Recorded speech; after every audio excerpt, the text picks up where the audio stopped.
Today I wanted to go over some cardiovascular conditions, naming them and briefly defining them, and some issues related to them. So we'll begin at the top with cardiogenic shock. This is a situation where the body is placing demands on the heart that the heart is unable to meet for various reasons.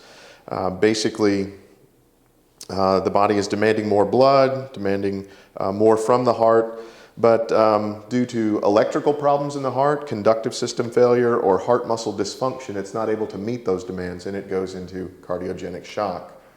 The next condition I want to look at is aortic insufficiency.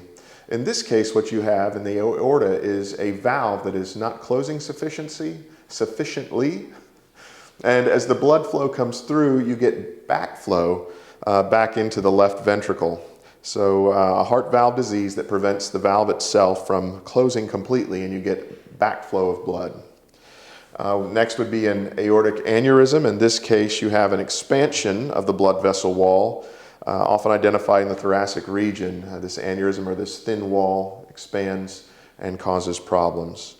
Next would be hypovolemic shock. In this case, what you have is the inability of the heart to pump enough blood to the body, usually due to dehydration. So you have a lower volume of blood, the heart's unable to meet the body's needs.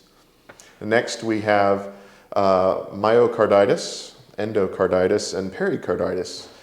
In this case, we have various inflammation problems, and the inflammation is usually due to viral, fungal, or bacterial issues in the heart. In myocarditis, you have an inflammation of the heart muscle itself, and endocarditis, you have an inflammation of the internal lining of the heart, and probably the heart valves as well get inflamed. And then in pericarditis, what you have is an inflammation of the pericardium, the sac that surrounds the heart itself.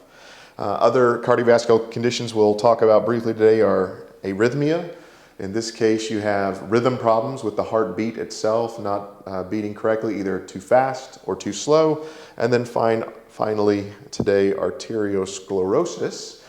Say that 3 times fast. Anyway, we have a hardening of the artery walls. These are just a few of the various cardiovascular conditions and their brief definitions.